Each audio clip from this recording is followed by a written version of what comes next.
Hola chicos, muy buenos días, espero que se encuentren muy bien, les mando un saludo desde aquí, vamos a dar inicio a nuestra clase de filosofía. Recordemos que en la clase pasada nosotros hemos hablado de las herejías, de esas doctrinas de los cristianos que se separan de los dogmas de la fe.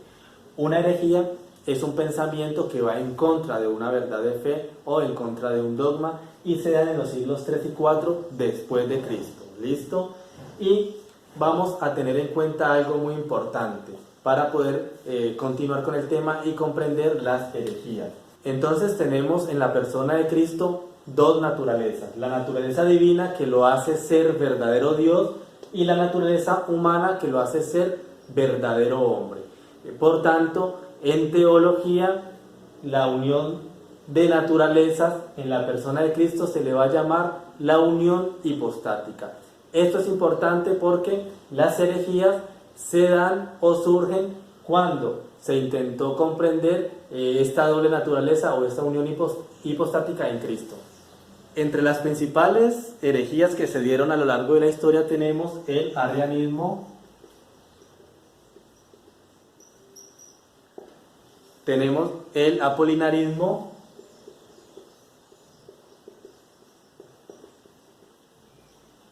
tenemos el nestorianismo,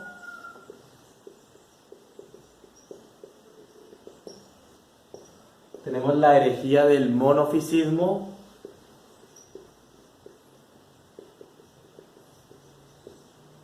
y por último tenemos también la herejía del monotelismo.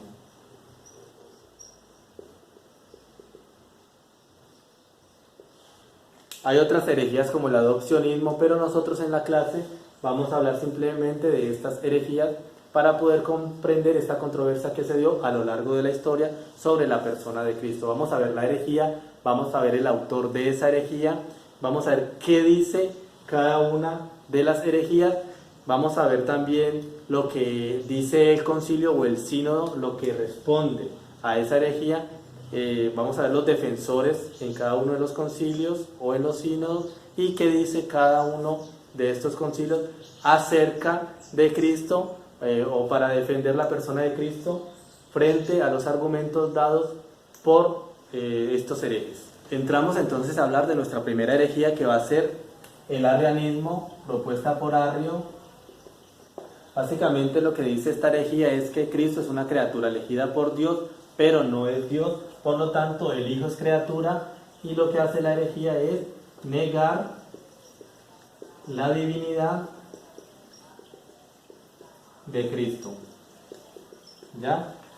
Por lo tanto, la herejía del arrianismo nos va a decir que el Hijo es criatura, que el Hijo no conoce a Dios, no es Dios, por lo tanto no salva, no redime y niega la divinidad de Cristo.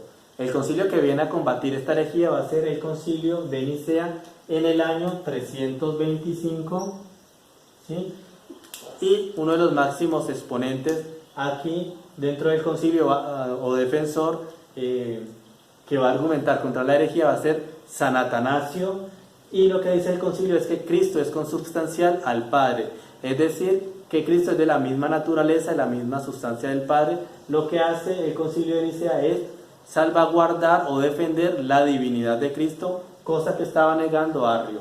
Entonces, ¿cómo defiende el concilio de Nicea la divinidad de Cristo? Usando un término griego llamado homoousios. Este término griego homoousios significa que Cristo es consubstancial al Padre, de la misma sustancia, de la misma naturaleza.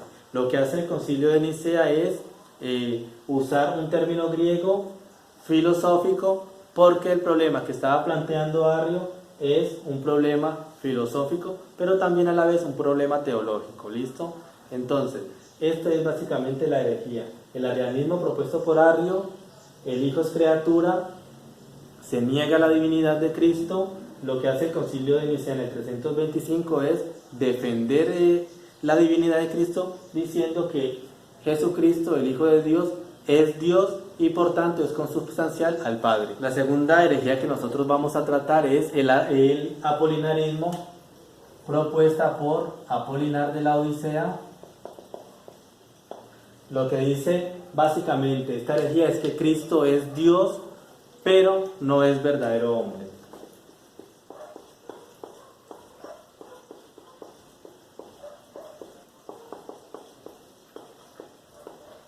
Es decir, Apolinar cree en la fe de Nicea, cree que Jesús es el Hijo del Eterno Padre, es el Hijo de Dios, pero al pensar la misión trinitaria, lo que hace Apolinar por cuestiones morales es negar la humanidad de Jesús por miedo a que éste cometa un pecado.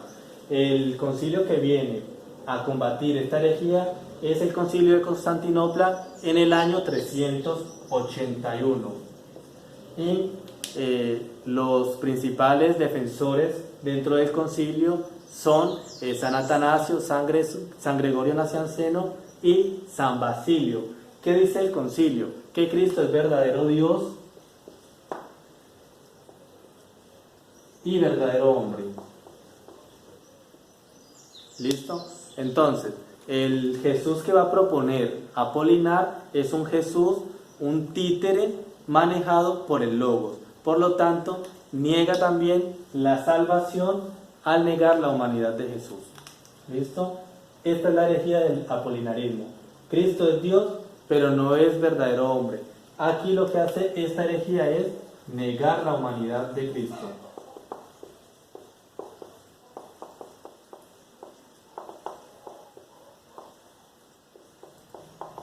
Y los padres de la iglesia en el concilio van a decir que Cristo es verdadero Dios y verdadero hombre. La tercera herejía que nosotros vamos a tratar va a ser el nestorianismo, que es propuesta por Nestorio. Esta herejía va a afirmar que en Cristo hay dos personas separadas en dos naturalezas. Es decir, que lo que hace Nestorio es distinguir muy bien las dos naturalezas de Cristo, pero resalta o pone de relieve la naturaleza humana y por tanto afirma que hay dos personas en Cristo. Esto es un grave error y el concilio que viene a combatir esta herejía va a ser el concilio de Éfeso en el año 431 y su máximo exponente va a ser San Cirilo de Alejandría, y lo que va a decir este concilio es que en Cristo se da una unión hipostática.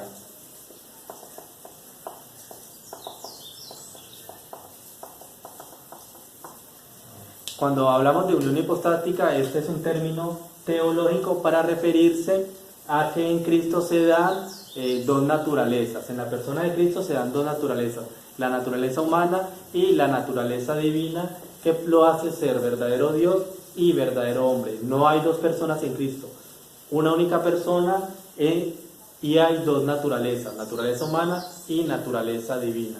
El error que cometió Nestorio fue este: afirmar la existencia de dos personas en Cristo, persona humana y persona divina. La cuarta herejía que nosotros vamos a hablar es el monofisismo, propuesta por Eutiques, el cual afirma que en Jesús solamente está presente la naturaleza divina y la naturaleza humana es absorbida por la naturaleza divina. Es decir, que la naturaleza humana es como una gota en el mar de la divinidad. Se aniquila totalmente la naturaleza humana.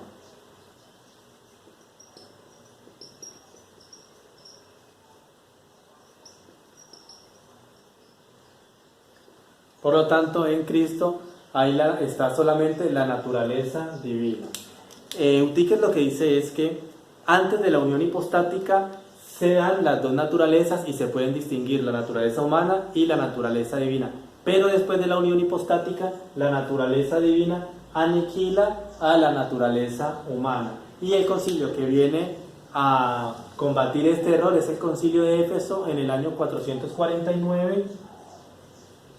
Y uno de sus defensores va a ser Flaviano, pero también San León Magno va a contestar a Eutiques frente a sus argumentos y frente a esta herejía que propone. ¿Y qué va a decir el concilio? Que en Cristo se dan las dos naturalezas, la naturaleza humana y la naturaleza divina, sin confusión, sin cambio, sin separación y sin división. ¿Listo?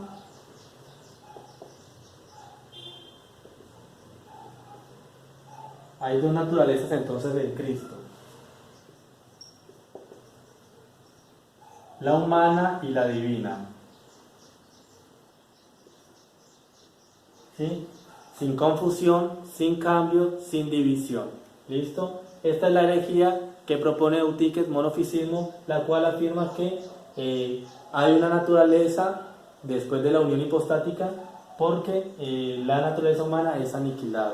Recuerden bien, Eutíquez propone esta herejía. En Jesús, antes de la unión hipostática se dan las dos naturalezas y se pueden distinguir la naturaleza humana y la divina. Pero después de la unión hipostática se da una aniquilación o se pierde la naturaleza humana. Y el concilio de Éfeso en el año 449 va a afirmar y combate esta herejía diciendo que en Cristo hay dos naturalezas, la humana y la divina, y estas dos naturalezas cada una obra lo propio y se dan sin cambio, sin separación, sin confusión y sin división. Vamos a hablar entonces ahora de la última herejía, que es el monotelismo, propuesta por Heraclio, la cual afirma que en Cristo hay dos naturalezas, la naturaleza humana y la naturaleza divina, pero que se da una sola voluntad.